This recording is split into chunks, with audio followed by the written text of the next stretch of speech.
ಬಿಳಿ ಕೂದಲನ್ನು ಸಂಪೂರ್ಣವಾಗಿ ಕಪ್ಪು ಮಾಡುತ್ತೆ ಇವತ್ತಿನ ಮನೆಮದ್ದು. ಅದಲ್ಲದೆ ಕೂದಲು ದಟ್ಟವಾಗಿ ಉದ್ದವಾಗಿ ಬೆಳೆಯುತ್ತೆ. ಕೂದಲಿನ ಆರೋಗ್ಯಕ್ಕಂತೂ ಇದು ತುಂಬಾನೇ ಒಳ್ಳೆಯದು.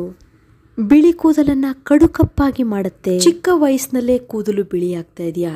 ಚಿಂತೆ ಮಾಡಬೇಡಿ ಫ್ರೆಂಡ್ಸ್, ಈ ಮನೆಮದ್ದನ್ನು ಮಾಡಿ ಹುಡುಕಿದ್ರೂ ಕೂಡ ಒಂದು ಬಿಳಿ ಕೂದಲು ಕೂಡ ಸಿಗೋದಿಲ್ಲ. ಹಾಗಾದರೆ ಬನ್ನಿ ಈ ಮನೆಮದ್ದು ಹೇಗೆ ಮಾಡೋದು ಅಂತ ನೋಡೋಣ. ಅದಕ್ಕೂ ಮೊದಲು hello friends, welcome to Geetha Samsara ಸಂತೆ.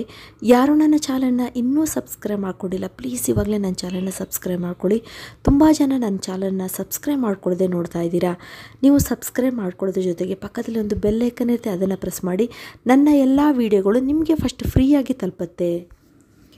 ಇವಾಗ ಈ ಮನೆಮದ್ದು ಮಾಡಲಿಕ್ಕೆ ನಾವು ನುಗ್ಗಿಕಾಯಿ ತೊಗೊಳ್ಳೋಣ. ನೋಡಿ ಫ್ರೆಂಡ್ಸ್, ನುಗ್ಗಿಕಾಯಿ ಅಂತೂ ತುಂಬಾ ಶಕ್ತಿಶಾಲಿ. ಇದು ನಮ್ಮ ಆರೋಗ್ಯಕ್ಕಂತೂ ತುಂಬಾ ಒಳ್ಳೆಯದು. ನುಗ್ಗಿಕಾಯಿ, ನುಗ್ಗಿ ಸೊಪ್ಪು, ನುಗ್ಗಿ ಹೂವು ಇದೆಲ್ಲವೂ ನಮ್ಮ ಆರೋಗ್ಯಕ್ಕೆ ತುಂಬ ಒಳ್ಳೆಯದು. ಅದಲ್ಲದೆ ಕೂದಲ ಬೆಳವಣಿಗೆಗೂ ಕೂಡ ಇದು ತುಂಬಾ ಒಳ್ಳೆಯದು. ಕೂದಲು ಉದುರುವುದನ್ನು ಕಂಟ್ರೋಲ್ ಮಾಡೋದ್ರ ಜೊತೆಗೆ ಕೂದಲು ಲೆಂತಿಯಾಗಿ ಫಾಸ್ಟಾಗಿ ಬೆಳಿಲಿಕ್ಕೆ ತುಂಬ ಚೆನ್ನಾಗಿ ಕೆಲಸ ಮಾಡುತ್ತೆ. ಇದರಲ್ಲಿರುವಂಥ ರಿಚ್ ಆದಂಥ ನ್ಯೂಟ್ರಿಯೆಂಟ್ಸಿಂದ ಕೂದಲು ದಟ್ಟವಾಗಿ ಬೆಳೆಯುತ್ತೆ. ಕೂದಲು ಉದುರುವುದು ತಕ್ಷಣ ಕಡಿಮೆ ಆಗುತ್ತೆ, ಅಷ್ಟು ಚೆನ್ನಾಗಿ ಕೆಲಸ. ಅದಲ್ಲದೆ ವೈಟ್ ಹೇರ್ ಆಗುವುದನ್ನು ತಡೆಗಟ್ಟುತ್ತೆ. ಫ್ರೆಂಡ್ಸ್, ಇವಾಗ ನೋಡಿ ಈ ನುಗ್ಗಿಕಾಯಿನ ಕಟ್ ಮಾಡ್ಕೊಂಡಿದ್ದೀವಲ್ವ, ಇದರೊಳಗಿರುವಂಥ ಪಲ್ಪ್ ಅಥವಾ ಬೀಜ ಎಲ್ಲವನ್ನು ನಾವು ಸ್ಪೂನಿಂದ ಈ ರೀತಿ ತಕ್ಕೊಳ್ಬೇಕು. 2 ರಿಂದ 3 ನುಗ್ಗಿಕಾಯಿ ಪಲ್ಪ್ ಆದರೆ ಸಾಕಾಗತ್ತೆ. ನೋಡಿ ಈ ರೀತಿ ನಾವು ಕ್ಲೀನಾಗಿ ಬಿಡಿಸ್ಕೊಳ್ಬೇಕು. ಇವಾಗ ಇದನ್ನು ಒಂದು ಸೈಡಿಗೆ ಇಡೋಣ. ನೆಕ್ಸ್ಟ್ ನಾವು ಒಂದು ಬೌಲ್ ತೊಗೊಳ್ಳೋಣ. ಅದಕ್ಕೆ ನಾವು ಕಲೋಂಜಿ ಸೀಡ್ಸ್, ನೋಡಿ ಕಪ್ಪು ಜೀರಿಗೆ ಅಂತ ಹೇಳಿ ಕರೀತಾರೆ. ಇದು ಕೂದಲನ್ನು ನ್ಯಾಚುರಲ್ ಆಗಿ ಕಪ್ಪಾಗಿ ಮಾಡುತ್ತೆ. ಅದರ ಜೊತೆಗೆ ಕೂದಲು ದಟ್ಟವಾಗಿ ಬೆಳೆಯಲಿಗೂ ಕೂಡ ಇದು ತುಂಬಾ ಒಳ್ಳೆಯದು. ಈ ಥರ ಇರುತ್ತೆ ನೋಡಿ ಫ್ರೆಂಡ್ಸ್, ಸ್ವಲ್ಪ ಚಿಕ್ಕದಾದಂಥ ಎಳ್ಳು ಥರ ಇರುತ್ತೆ, ಆದರೆ ಗಟ್ಟಿ ಕಾಳು ಇರುತ್ತೆ ಇದು. ನೆಕ್ಸ್ಟ್ ನಾವು 1 ಸ್ಪೂನ್ ಮೆಂತೆ ತೊಗೊಳ್ಳೋಣ. ಮೆಂತೆ ಅಂತೂ ನಮ್ಮ ಕೂದಲು ಪಳಪಳ ಹೊಳಿಲಿಕ್ಕೆ, ಕೂದಲು ಶೈನಿಂಗ್ ಬರಲಿಕ್ಕೆ, ಕೂದಲು ಸಾಫ್ಟ್ ಆಗಲಿಕ್ಕೆ ತುಂಬಾ ಒಳ್ಳೆಯದು. ಅದ್ರ ಜೊತೆಗೆ ಕೂದಲು ಕಪ್ಪಾಗಲಿಕ್ಕೆ ಕೂಡ ಮೆಂತೆ ತುಂಬಾ ಒಳ್ಳೆಯದು. ಇದರಲ್ಲಿರುವಂತಹ ಎಲ್ಲ ನ್ಯೂಟ್ರಿಯೆಂಟ್ಸ್ಗಳು ಕೂದಲು ದಟ್ಟವಾಗಿ ಬೆಳೀಲಿಕ್ಕೆ, ಕೂದಲ ಬಣ್ಣವನ್ನು ಚೇಂಜ್ ಆಗದ ಹಾಗೆ ಇಡಲಿಕ್ಕೂ ಕೂಡ ಈ ಮೆಂತೆ ತುಂಬ ಒಳ್ಳೆಯದು. ನೆಕ್ಸ್ಟ್ ನಾವು ಸಾಸಿವೆ ತಗೊಳ್ಳೋಣ.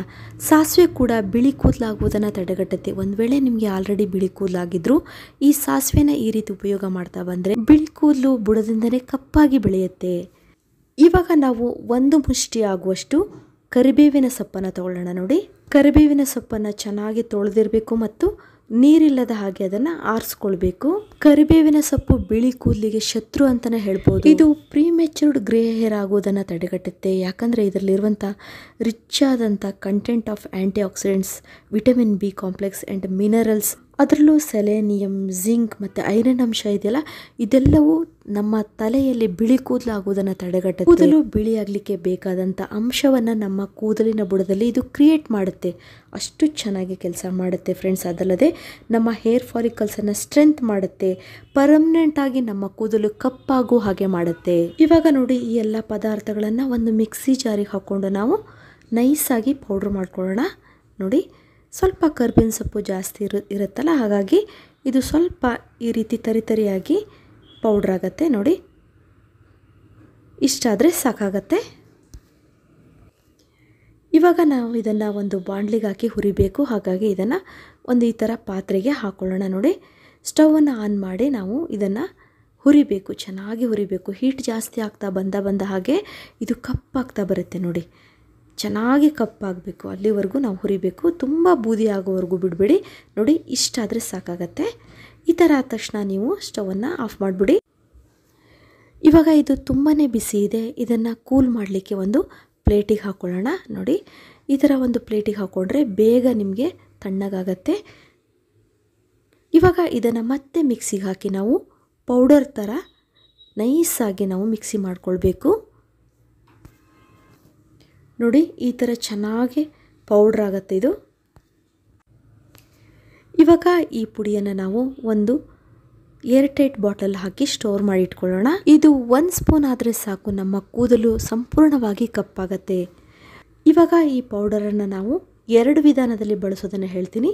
ಫಸ್ಟ್ ನಾವೇನು ಮಾಡಬೇಕು ಅಂದರೆ, ಕಬ್ಬಿಣದ ಬಾಣಲಿಗೆ ನಾನಿಲ್ಲಿ 150 ಗ್ರಾಮ್ ಆಗುವಷ್ಟು ಕೊಬ್ಬರಿ ಎಣ್ಣೆನ ಹಾಕ್ಕೊಳ್ತಾ ಇದ್ದೀನಿ. ನೋಡಿ, ಇದಕ್ಕೆ ನಾವು ಮೊದಲೇ ಬಿಡಿಸಿಟ್ಕೊಂಡಿದ್ವಲ್ಲ ನುಗ್ಗಿಕಾಯಿ ಒಳಗಿನ ಬೀಜ ಮತ್ತು ಅದರ ತಿರುಳನ್ನು ಅದನ್ನು ಹಾಕ್ಕೊಳ್ಳೋಣ. ನೋಡಿ, ಸ್ಟವನ್ನು ಮೀಡಿಯಮ್ ಫ್ಲೇಮಲ್ಲಿ ಇಟ್ಕೊಳ್ಳಿ ಫ್ರೆಂಡ್ಸ್. ನುಗ್ಗಿಕಾಯಿ ಒಳಗಡೆ ಬೀಜ ಒಂದು ವೇಳೆ ಗಟ್ಟಿಯಾಗಿದ್ದರೆ ಸ್ವಲ್ಪ ಈ ಥರ ಕ್ರಷ್ ಮಾಡಿ ಹಾಕಿ. ಬೀಜ ಸ್ವಲ್ಪ ಗಟ್ಟಿ ಇದ್ದರೆ ಅದು ಸಿಡಿಯುವಂಥ ಸಾಧ್ಯತೆ ಇರುತ್ತೆ. ಹಾಗಾಗಿ ನುಗ್ಗಿಕಾಯಿ ಬೀಜ ಎಳೆದಿದ್ದರೆ ಏನೂ ಆಗೋದಿಲ್ಲ. ತುಂಬ ಎಳೆ ನುಗ್ಗಿಕಾಯಿ ತರಬೇಡಿ, ಸ್ವಲ್ಪ ಬೀಜ ಇರಬೇಕು. ನುಗ್ಗಿಕಾಯಿ ಚೆನ್ನಾಗಿ ಫ್ರೈ ಆಗಿದೆ, ಅದರ ಸತ್ವ ಎಲ್ಲ ಎಣ್ಣೆಲಿ ಚೆನ್ನಾಗಿ ಬಿಟ್ಕೊಂಡಿದೆ. ಇವಾಗ ನಾವು ಸ್ಟವನ್ನು ಆಫ್ ಮಾಡಿಬಿಡೋಣ. ಸ್ಟವ್ ಆಫ್ ಮಾಡಿದ ಮೇಲೆ ನಾವು ಪೌಡ್ರ್ ಮಾಡಿ ಇಟ್ಕೊಂಡಿದ್ದೀವಲ್ಲ ನೋಡಿ, ಈ ಪೌಡ್ರನ್ನು 1 ಸ್ಪೂನ್ ಹಾಕ್ಕೊಳ್ಳೋಣ. ಇನ್ನೂ 1 ಸ್ಪೂನನ್ನು ಬೇಕಾದರೆ ಸೇರಿಸ್ಕೊಳ್ಬೋದು. ನೀವೆಷ್ಟು ಈ ಪೌಡ್ರನ್ನು ಹಾಕ್ತೀವೋ ಅಷ್ಟು ಎಣ್ಣೆ ಕಪ್ಪಾಗಿ ಬರುತ್ತೆ. ಈ ಎಣ್ಣೆ ಇನ್ನೂ ಪವರ್ಫುಲ್ ಆಗಲಿಕ್ಕೆ ನಾವು ನಲ್ಲಿಕಾಯಿ ಪುಡಿಯನ್ನು ಸೇರಿಸ್ಕೊಳ್ಳೋಣ. ನೋಡಿ, ನಲ್ಲಿಕಾಯಿ ಪೌಡ್ರನ್ನ ನಾವು ಇದಕ್ಕೆ ಆ್ಯಡ್ ಮಾಡ್ತಾ ಇದ್ದೀವಿ. ಸೇರಿಸಿದ ತಕ್ಷಣ ಇದನ್ನು ನಾವು ಸ್ವಲ್ಪ ಮಿಕ್ಸ್ ಮಾಡ್ಕೊಳ್ಬೇಕು.